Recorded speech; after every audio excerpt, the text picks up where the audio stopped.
Hey guys, so in this video it's a bit of a showcase again because I had something in the middle of the screen that was in my ideas queue for ages, and I fairly recently got round to finishing it off. So it's my Lamborghini tank for the 80s inspired Adeptus Mechanicus. This is really all I've got in the collection so far because I've kind of not really prioritized it. But the Lambo tank was something I wanted to work on for a couple of reasons. The Skorpius Disintegrator is not a model I'm a massive fan of. It kind of looks like that hovercraft that's got that sort of thing going on with it, and well, I don't associate hovercrafts with being particularly armoured.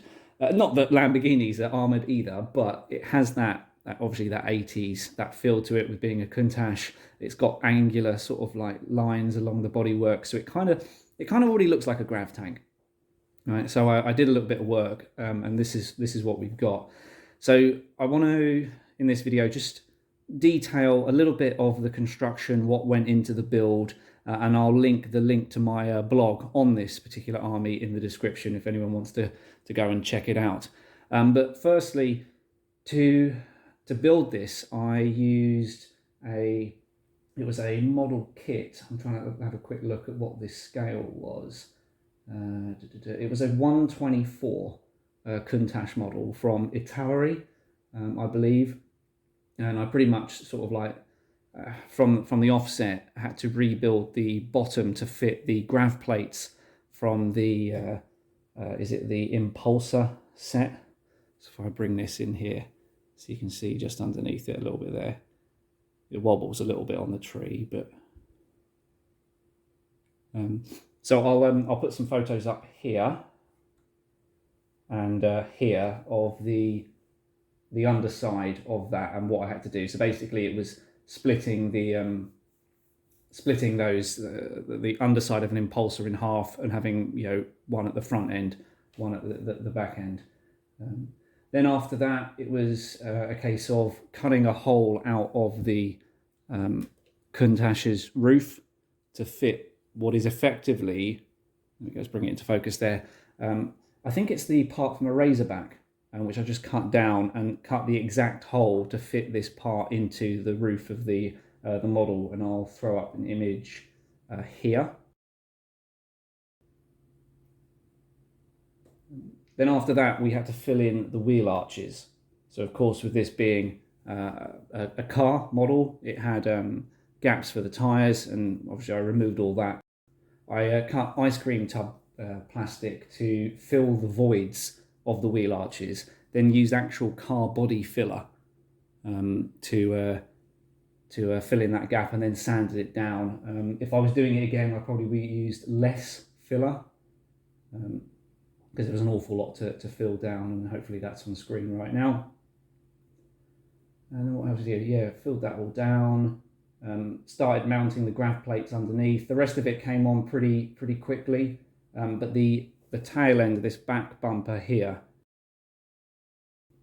this was 2 parts, and this part of the sill was meant to be in the middle, so I moved it back, joined the two parts together with a little bit of green stuff, milliput action. After that, I wanted to start on the bass, and I aimed for that sort of 80s synthwave madness, really.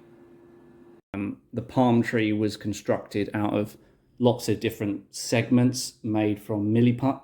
It's actually hollow because there's wiring running up inside the palm tree that lights the vehicle up itself.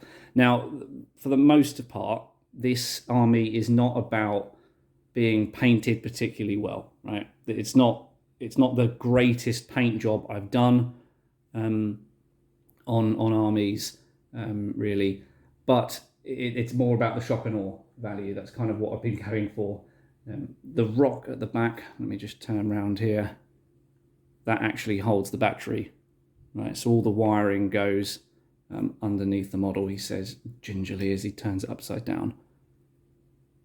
So yeah, the battery and the switch is hidden in the rock here, and that will turn the actual vehicle on. So the base took a while. A lot of it was built up with plaster of Paris, and let set. So I didn't want to have a base that size that was completely level.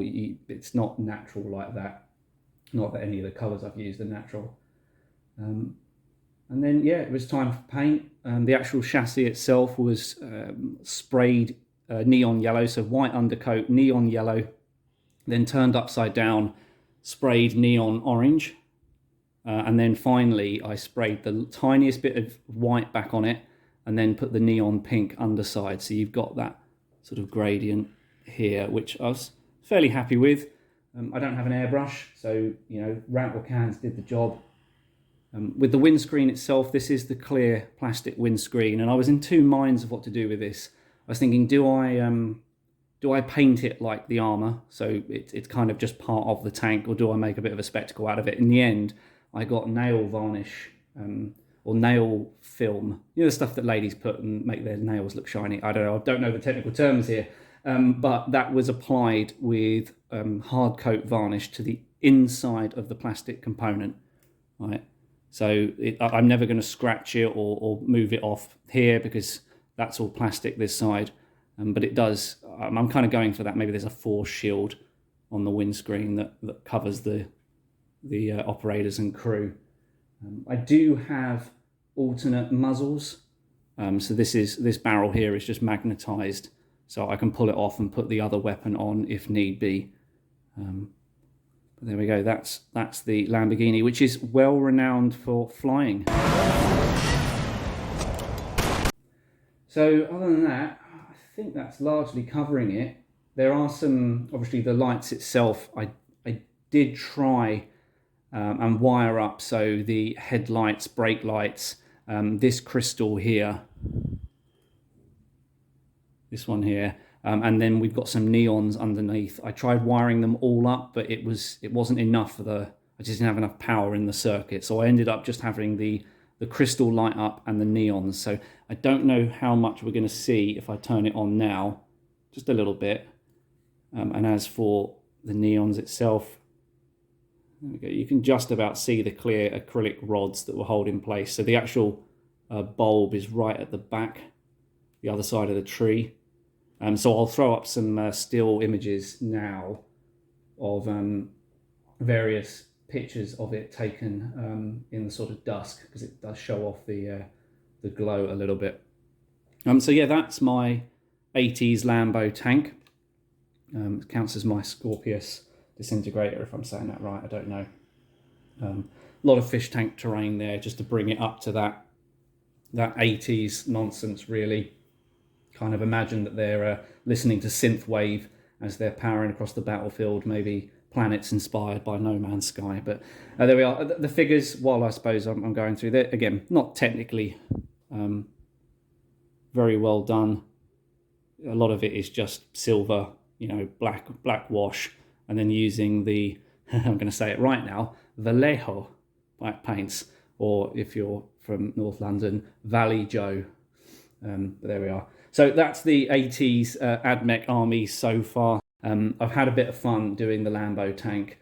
I don't know really, what have I got next in the paint key for these guys? So I've got some robot dinosaurs, which I think are particularly 80s. Really, Transformers come to mind a little bit there. So that's kind of the next thing in the queue for this particular army. But I don't prioritize it. It's one of those things that I'll just work on as and when I've got ideas for it, rather than sort of force things. So hope you enjoyed the video. And as I said, I will leave a link to the blog covering off all of this in a bit more detail if you want to check it out. But thanks very much for watching, and I'll see you in the next one.